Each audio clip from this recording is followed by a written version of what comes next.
होती है, बाढ़ से नहीं। हाय गाइस, मेरा नाम है आरजे कार्तिक। आज की कहानी आप में से किसी दोस्त ने मुझ तक पहुंचाई है। ये कहानी किसने लिखी है मुझे नहीं मालूम, लेकिन ये कहानी बड़ी कमाल की है।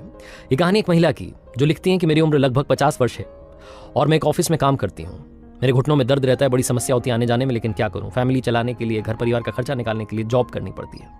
एक दिन ऑफिस से निकली, घर के लिए बस स्टॉप पर पहुंची। वहां जाकर के देखा तो हमेशा की तरह मेरे बैठने के लिए जगह नहीं थी। पहले से बहुत सारी भीड़ थी। बहुत देर तक इंतजार करती रही। फाइनली एक बस आई। बस में जब अंदर चढ़ी तो देखा वहां भी बैठने के लिए जगह नहीं थी।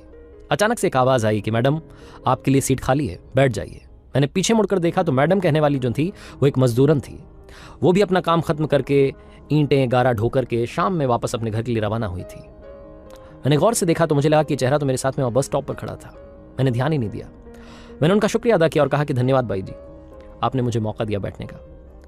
मुझे अच्छा लग रहा था। मैं ऊपर वाले को बार बार धन्यवाद कर रही थी कि क्या बात है, इतने अच्छे अच्छे लोग दुनिया में हैं।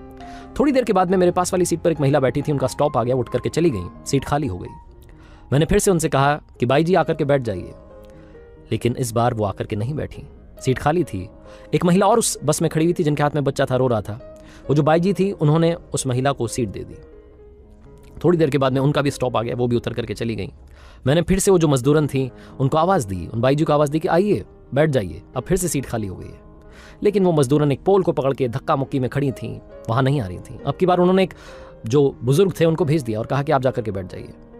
वो जो वृद्ध जन थे वो आकर के बैठ गए। सीनियर सिटीजन थे, उनकी उम्र 75 से 80 के लगभग बीच रही होगी। वो आकर के बैठे। उसके बाद थोड़ी देर बाद उनका भी स्टॉप आ गया। वो भी उनको जो बाई जी थी उनको धन्यवाद करते हुए कि बहुत अच्छी हो, आपका धन्यवाद कहते हुए चले गए। फाइनली सीट खाली हो गई। उस बस में भी अब आखिरी स्टॉप आने वाला था, बहुत कम लोग बचे थे। मैंने उनसे कहा कि अब तो बैठ जाइए। तो जो बाई जी थी आकर के बैठ गई।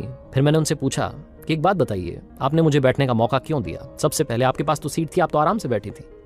उन्होंने कहा कि क्या बताऊं, मैंने आपको वहाँ स्टॉप पर देखा था, लग रहा था कि आपके पैरों में तकलीफ है।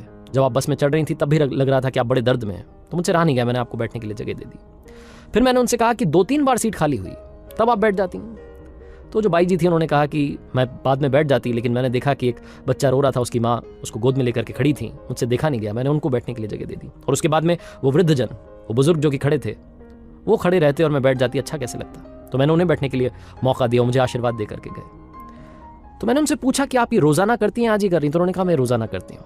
मैं क्या बताऊँ मैडम, मेरे पास में पैसे तो है नहीं, मैं कुछ दान तो कर नहीं सकती हूँ, मेरे पास में कुछ भी नहीं है पुण्य कमाने के लिए। कभी कभी रास्ते में से कचरा उठा करके साइड कर देती हूँ, कचरा उठा देती हूँ, पत्थर रखे होते हैं उन्हें बीन लेती हूँ, साफ कर देती हूँ रास्ता। कभी कुछ मेरे पास में होता है खाने के लिए तो जानवरों को दे देती हूँ।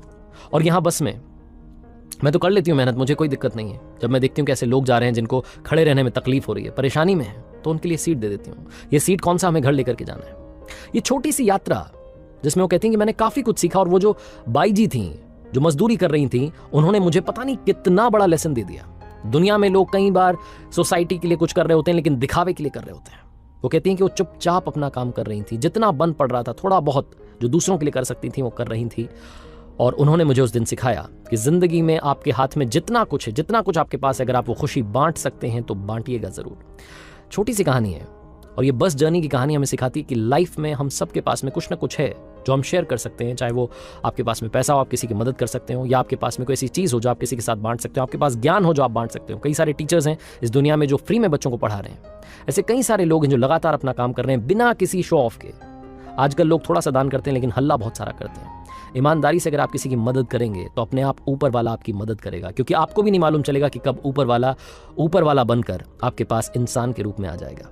आरजे कार्तिक बस ये कहना चाहता है, मदद करते चलिए, मुस्कान बांटते चलिए। ज्ञान तो सभी के पास है, कर दिखाओ कुछ ऐसा कि दुनिया करना चाहे आपके जैसा। और हाँ, हर सोमवार सुबह 9:30 बजे मेरे YouTube चैनल पर, Facebook पेज पर, Instagram हैंडल पर देखिए एक